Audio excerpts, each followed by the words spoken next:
Good morning mga kananay. Ayan, nagsigang-sigang ulit si kananay ngayon ng isda ulit. Ayan. Ito yung ating isda, oh.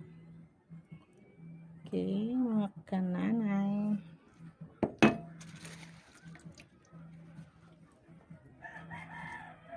Ilagay na natin, ayan, talbos ng kamoteng ating gulay.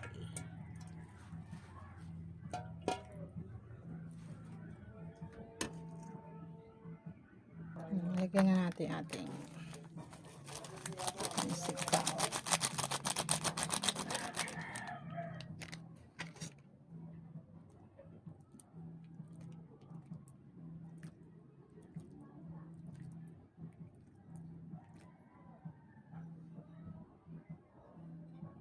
Okay, mga kananay, ayan, ito ni ating sinikang na isda.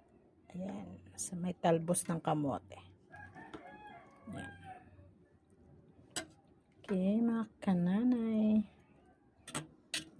Thank you. God bless mga kananay.